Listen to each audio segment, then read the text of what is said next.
We turn now to Texas, and Democrats who left that state to stop a Republican redistricting effort will hold a press conference later today in the state of California.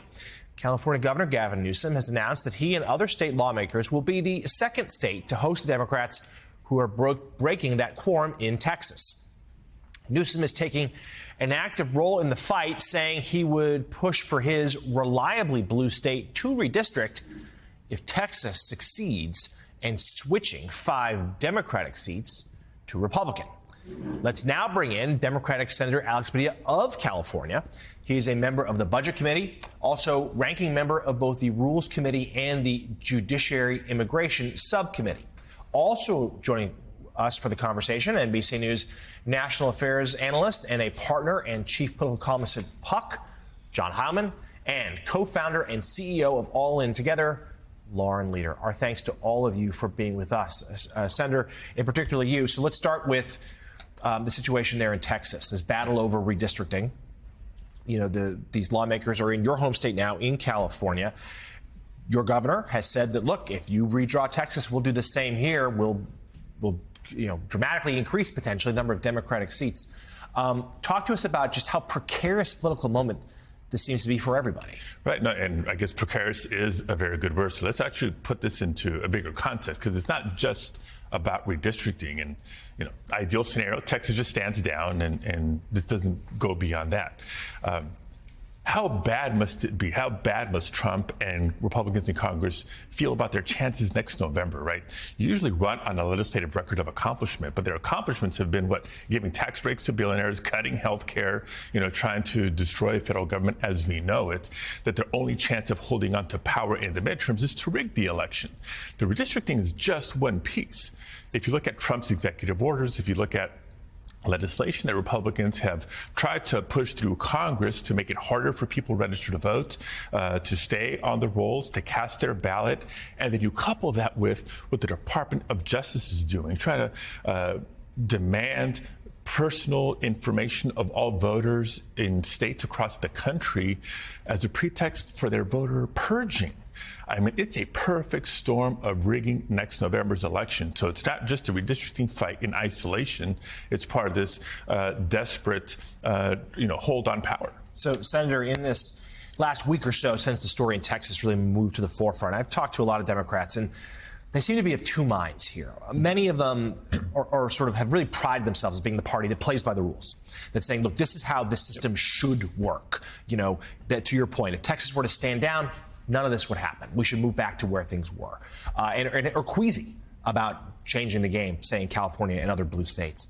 But there are others who say, look, Republicans have changed the rules, in their words, cheated long enough.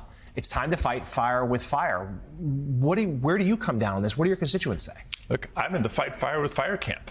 Again, ideal scenario, Texas stands down. But look at the stakes are just so high with what this administration is trying to do beyond the limits of their power. And there's no longer a check and balance, right? Congress is a co-equal branch of government. The Republican majority in both the House and the Senate is negligent in their responsibility of providing the oversight and accountability to this administration. That's why the administration has lost so many court cases, and either they're appealing or disregarding those rulings. And so unless or until Republicans in Congress stand up, we have to do everything we can. I mean, we're in the minority right now, using every legislative and procedural lever we can. God bless the Democrats in the Texas legislature for going through those extreme steps of breaking quorum to keep the redistricting effort from happening. But in communities across the country, we know there's organizing happening and preparations for the midterm election. So everybody's trying to do their part. So, Lauren, it's hard to see if there really was a widespread redistricting war. It's hard to see that being good for democracy inherently. But that's not what this is. That's not Donald Trump's not thinking that. President Trump is thinking, I need to keep the control of the House so I don't get impeached again. Well, right. And because he can't accomplish anything if he doesn't keep the majority. And it was so incredibly close. And in fact, California, as we talk about potential redistricting in California had some of the closest seats in the country in the last 2 cycles.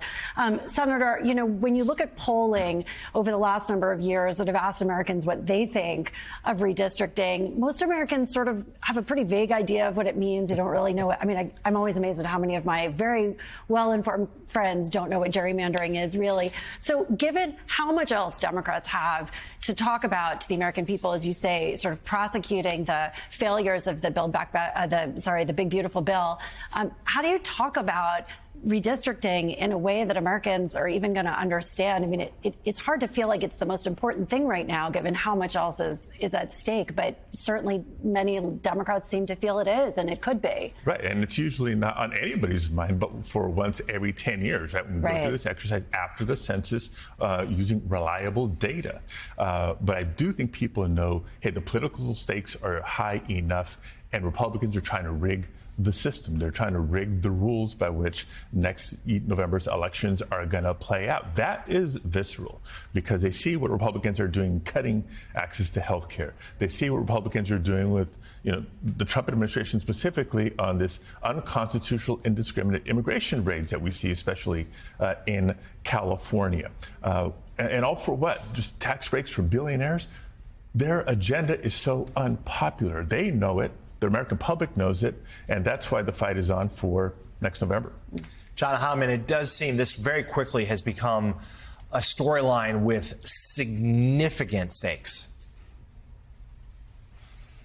Yeah, huge stakes, John, and I think, you know, you can see it has stakes that go from the questions of, you know, the representation in the United States Congress all the way up to presidential politics. It's not hard to see Governor Abbott and Governor Newsom both as guys who are fighting or laying down markers for presidential runs down the line.